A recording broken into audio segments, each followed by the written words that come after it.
Türkmenistan'ın bir görünüklü gene başlarının biri bivreyim bu.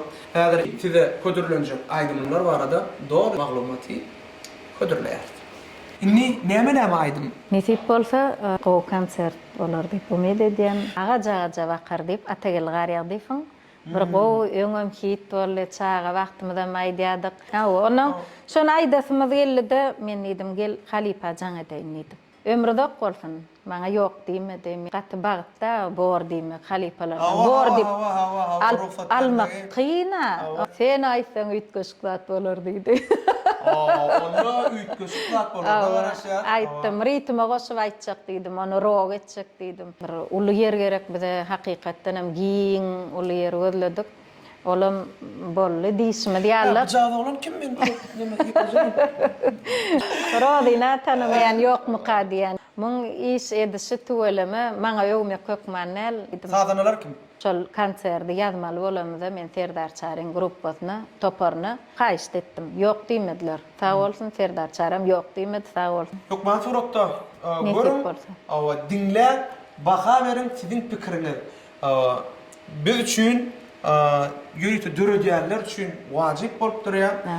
Canına sağ olsun. Ömrümüzde uzak olsun. Sen bir zat diyecek mi? Sen sonunda şu gelenin için bir zat diyecek mi? Ne mi diyecek sen? Montajda oturuyor kamar aydınlan enerji bir yerde oturdan o. Görüyor. Şunu ben işte oturuyor mu ya?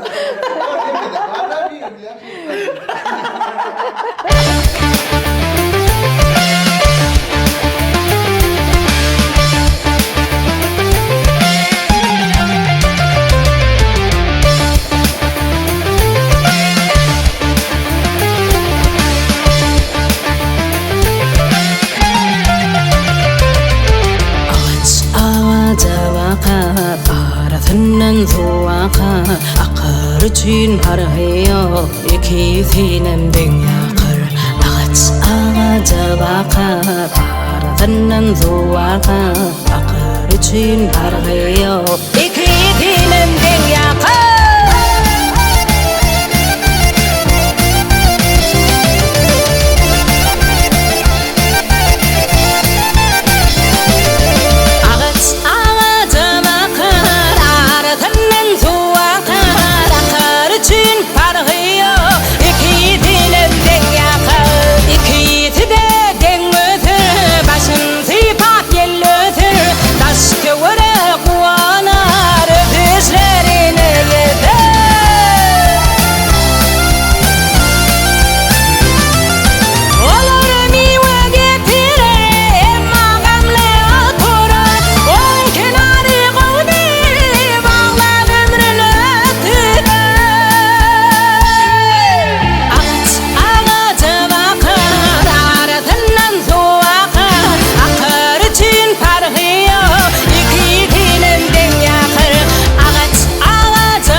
bakar ardından zuaka akırıcın pargıyor iki dilim dünyakı ağaç